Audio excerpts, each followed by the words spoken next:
Ler a vida dos santos desperta em nós o desejo de seguir a Cristo. Através de suas vidas podemos aprender as virtudes, a sabedoria e o amor de Deus. Cada santo nos oferece um modelo de vida a ser imitado, como diz São Paulo na carta aos Hebreus, capítulo 12, versículo 1. Estamos rodeados por uma nuvem de testemunhas. A Igreja foi fundada por nosso Senhor Jesus Cristo não apenas como uma instituição, mas uma autêntica família. Os santos mártires, confessores, doutores, as virgens, os santos pastores e todos os demais santos são realmente nossos irmãos que nos precederam no caminho da fé e já estão no céu, para onde também iremos nós, pela graça de Deus. Portanto, sede santos, assim como o vosso Pai Celeste é santo. Mateus capítulo 5, versículo 48. Hoje, dia 27 de setembro, celebra a Igreja a vida desse grande santo, São Vicente de Paulo. A Santa Madre Igreja celebra também nesse dia os santos. Em Milão, na Gália Transpadana, hoje na Lombardia, região da Itália, São Caio, bispo. Morte no século III. Na fortaleza de Bremur, no território dos Edos, na Gália, atualmente na França, São Florentino, que, segundo a tradição, foi decapitado pelos vândalos juntamente com Santo Hilário. Morte no século V. No cenóbio de Lissies, no Hainaut da Austrásia, também na atual França, Santa Iltrudes, virgem, que viveu piedosamente retirada com seu irmão Guntardo, abade. Morte no ano 800. Em Córdoba, na Andaluzia, região da Espanha, os santos mártires Adolfo e João, irmãos, que, durante a perseguição dos mouros, no tempo do rei Abd ar-Rahman II, foram coroados com o martírio por Cristo. Morte no ano 825. Em Fará, próximo de Singoli, no Piceno, hoje nas Marcas, região da Itália, São Bonfilho, que, depois de ter sido bispo de Foligno, passou 10 anos na Terra Santa e, ao regressar à Itália, se retirou no mosteiro de Storaco, do qual tinha sido abade, morrendo finalmente na solidão.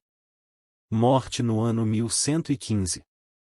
Em Paris, na França, Santo Eleázar ou Eleázar de Sabra, conde de Ariano, que, observando a virgindade e todas as virtudes com sua esposa, a beata Delfina, morreu na flor da idade.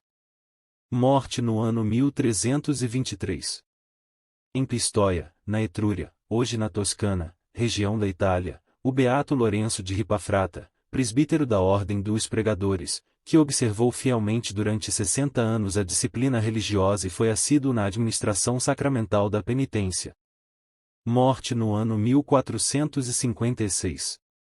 Num sórdido barco-prisão ancorado ao largo de Rochefort, no litoral da França, o beato João Batista Laborier du Vivier, diácono e mártir, que, em tempo de perseguição contra a Igreja, por causa do seu estado clerical foi condenado a cruel cativeiro, onde morreu consumido por grave enfermidade. Morte no ano 1794. Em Sagunto, na Espanha, os beatos mártires José Fenolós Alcaina, presbítero, e Fidel de Puzol, Mariano Clemente Sances, religioso da Ordem dos Frades Menores Capuchinhos, que, durante o furor da perseguição religiosa, derramaram o seu sangue por Cristo. Morte no ano 1936. Em Gilé, povoação da província de Valência, também na Espanha, as beatas mártires Francisca Xavier de Rafelbunol, Maria Fenolós Alcaina, da Ordem Terceira das Capuchinhas da Sagrada Família, e Hermínia Martínez Amigó, mãe de família, que, na mesma perseguição religiosa, confirmaram com o seu sangue a sua fidelidade ao Senhor. Morte no ano 1936. Em Lloret del Mar, perto de Gerona, também na Espanha, as beatas Madalena Fradera Ferraguchazas, Maria do Carmo Fradera Ferraguchazas e Maria Rosa Fradera Ferraguchazas, virgens da Congregação das Missionárias do Coração de Maria e mártires, que mereceram associar-se às núpcias eternas com seu esposo, Jesus Cristo. Morte no ano 1936. História de São Vicente de Paulo.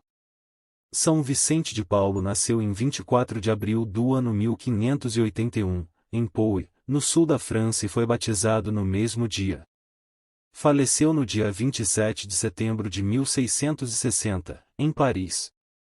Neste século XVII, São Vicente participou ativamente na reforma católica ocorrida na França. Vicente foi o terceiro filho de Jean de Paul e Bertrande de Moras. Seus pais eram camponeses de fé firme e vigorosa. A própria mãe deu educação religiosa aos 6 filhos. São Vicente de Paulo, o Padre Vicente. Vicente se destacava pela sua inteligência e pelo zelo religioso. Começou a estudar na cidade de Dax, onde mais tarde, foi professor. Estudou teologia na Universidade de Toulouse.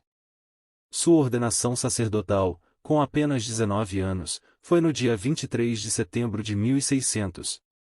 Nessa época ele passou por uma forte provação e uma senhora viúva que gostava de ouvi-lo pregar, sabendo que ele era uma pessoa pobre, deixou sua herança para ele, uma propriedade e uma quantia em dinheiro, que estava em posse de um comerciante na cidade de Marsella. O padre Vicente vai até lá para receber esta herança com a intenção de distribuí-la para os pobres. Os ensinamentos deixados por São Vicente de Paulo são para nós um caminho seguro para chegar a Jesus. Não me basta amar a Deus, se o meu próximo também não o ama. Nunca se tem Deus como Pai, se não tem Maria como mãe. Não sei quem é mais carente, se o pobre que pede pão ou o rico que pede amor. Como ser cristão e ver o seu irmão aflito, sem chorar com ele? É permanecer sem caridade, é ser cristão de pintura, é não possuir nada de humanidade, é ser pior que os animais. Não sou daqui nem dali, mas de qualquer lugar onde Deus quer que esteja. 10 vezes irão aos pobres, 10 vezes encontrarão a Deus. Convém amar os pobres com um afeto especial, vendo neles a pessoa do próprio Cristo, e dando-lhes a importância que ele mesmo dava. É preciso dar o seu coração, para obter em troca o dos outros. Os pobres abrem-nos a porta para a eternidade. Vicente de Paulo nasceu no dia 24 de abril de 1581 num pequeno casario da diocese de Dax, próximo aos Pirineus, na França. Seus pais eram humildes e piedosos lavradores. Em sua infância guardava os porcos pertencentes à família até que seu pai, notando-lhe aguda inteligência, mandou-o estudar com os franciscanos de Dax. Para financiar seus estudos, Vicente foi preceptor dos filhos de um advogado da cidade. Depois estudou teologia em Toulouse e em Zaragoza, na Espanha, sendo ordenado em setembro de 1600. Tendo ido a Marsella buscar importante legado, foi sequestrado no mar por piratas da barbaria e vendido como escravo em Tunis. Ele mudou várias vezes de senhor até que com um deles, um cristão renegado, foi convertido por ele o libertou.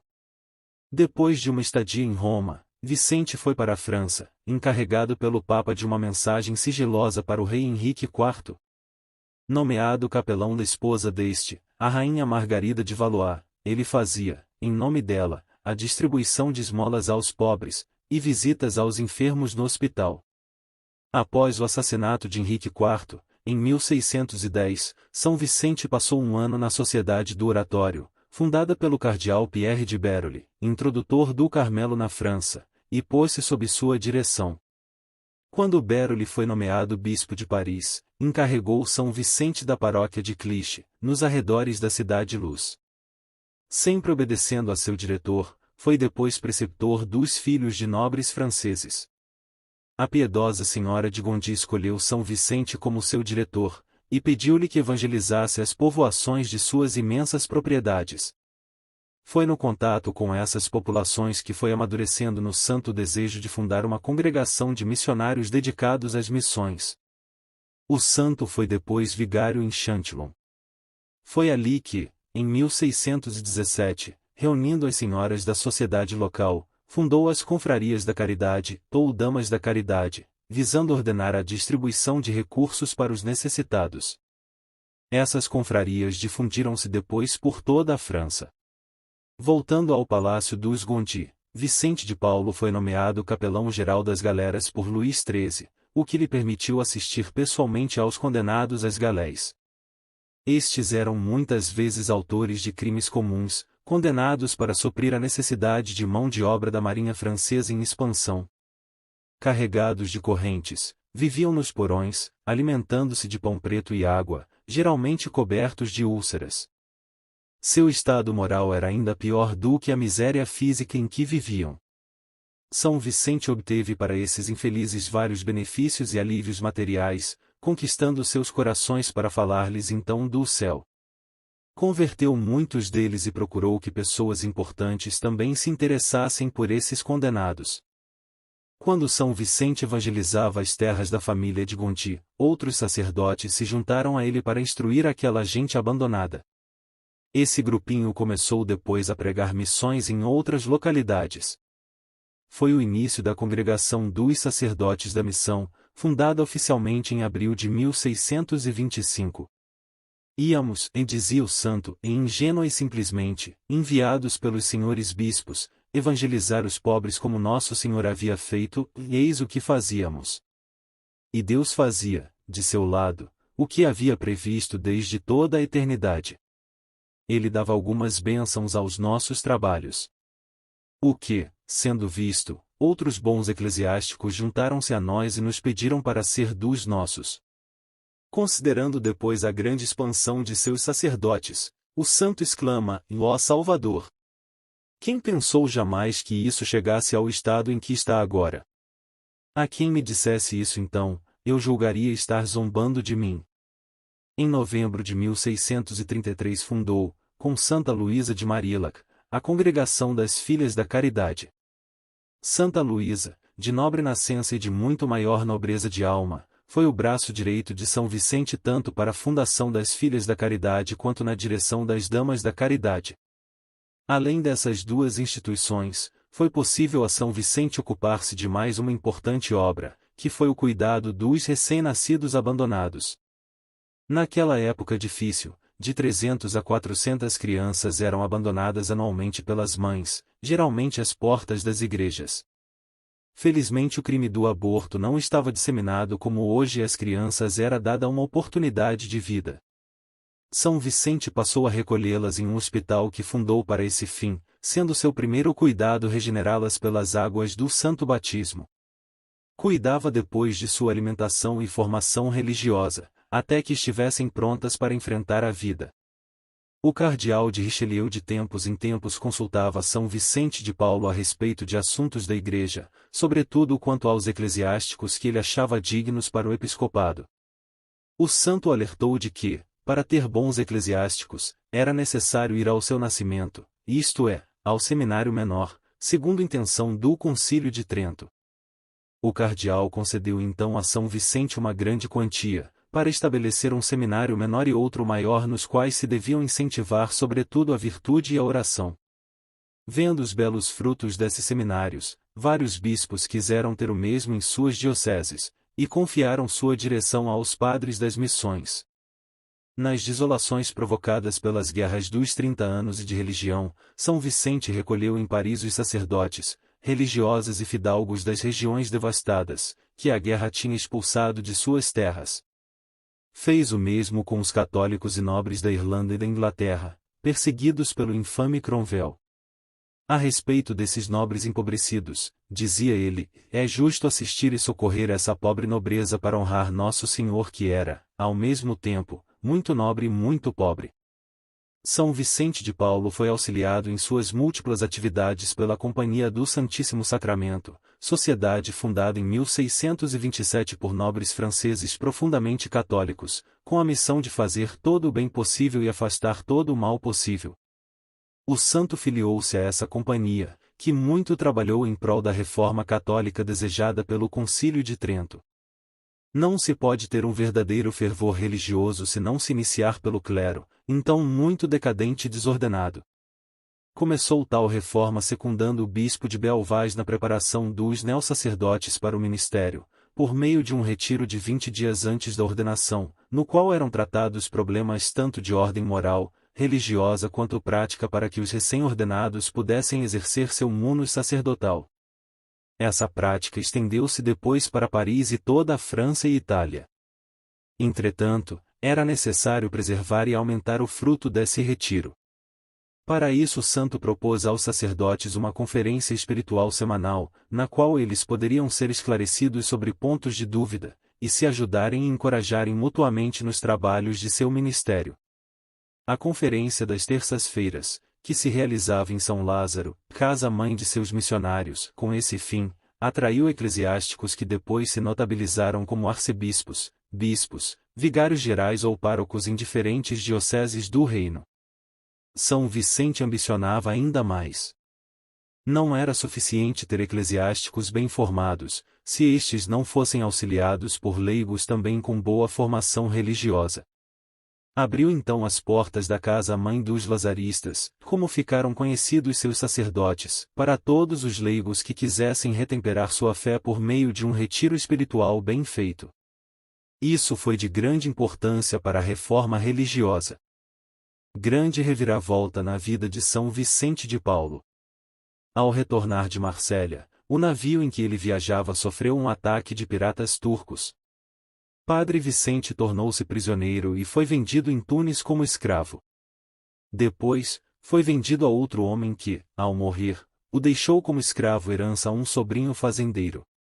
Este tinha sido católico, mas, por medo da perseguição, tornará-se muçulmano. O escravo volta à liberdade. Uma das 3 esposas deste fazendeiro ficou encantada com as músicas que Padre Vicente cantava ao rezar e quis saber o significado daquilo. Ao ser evangelizada por Padre Vicente, a mulher chamou a atenção do marido dizendo que ele não poderia ter abandonado aquela religião tão linda e séria. O patrão se arrependeu e se converteu. Meses depois, o homem foi com Padre Vicente até a França. Foram escondidos dos muçulmanos, em 1607. Chegando a Avignon encontraram o vice-legado do Papa e Vicente recebeu de volta suas credenciais de sacerdote. Seu ex-dono retornou à Igreja Católica, foi admitido no mosteiro e se tornou monge. São Vicente de Paulo, um homem dos pobres. Em Roma, Padre Vicente frequentou a universidade e se formou em direito canônico. Foi nomeado capelão da Rainha Margarida de Valois, a Rainha Margot, pelo rei Henrique IV. Ele fazia a distribuição das esmolas dadas aos pobres e visitava os doentes no hospital.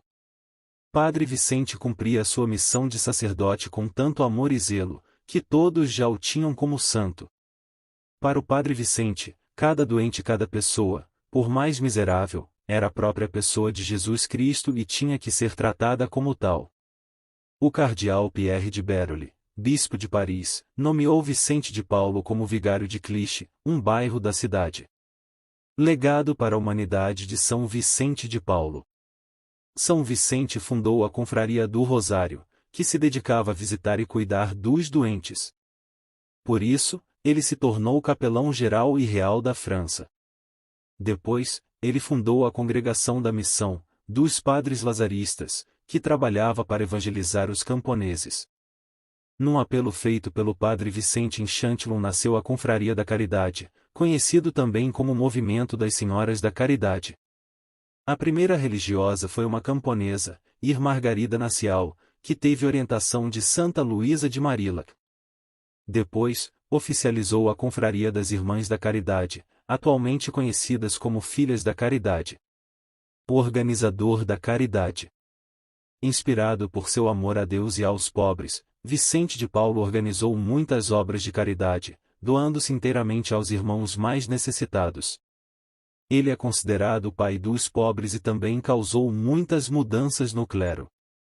As conferências vicentinas que conhecemos na atualidade tiveram início com Antônio Frederico Ozanam e seus companheiros, no ano de 1833. Essas conferências foram inspiradas por São Vicente de Paulo, e hoje estão espalhadas pelo mundo inteiro. São Vicente estipulou regras e condutas para as visitas aos pobres e doentes, visando a discrição, ao respeito para com os necessitados sem humilhá-los em hipótese alguma, mas, sim, ao contrário, fazendo-se igual a eles. Devoção a São Vicente de Paulo. Para São Francisco de Sales, Vicente de Paulo era o sacerdote mais santo da época. Ele faleceu e foi sepultado na capela da igreja de São Lázaro, na cidade de Paris. Sua canonização aconteceu em junho de 1737. Em maio de 1885 o Papa Leão XIII o declara patrono das obras de caridade da Igreja Católica Apostólica Romana. Corpo incorrupto. 52 anos após a sua morte, seu corpo foi exumado e encontrado incorrupto. Foram testemunhas do fenômeno 2 médicos, autoridades da Igreja e algumas pessoas. Para os 2 médicos é impossível este tipo de preservação do corpo ocorrer naturalmente. Seu corpo está exposto na Capela de São Vicente de Paulo, em Paris, aberto à visitação. Seu coração está conservado em um relicário na Capela de Nossa Senhora da Medalha Milagrosa. Oração a São Vicente de Paulo. São Vicente, que tanto vos compadecestes dos pobres, eu vos peço, olhai para mim. Sou pobre, mas tenho fé. A gente mais pobre do que eu, são aqueles que não têm fé, porque esses têm a alma vazia. São Vicente, conservai minha riqueza, que é a fé, mas eu vos peço, aliviai também minha pobreza. Ajudai-me a adquirir ao menos o necessário para me alimentar bem, para me vestir honestamente e comprar os remédios que me conservam a saúde e as forças necessárias para fazer os meus trabalhos e cumprir as minhas obrigações e assim poder ser útil à minha família e a todos os que precisarem de minha ajuda. Amém.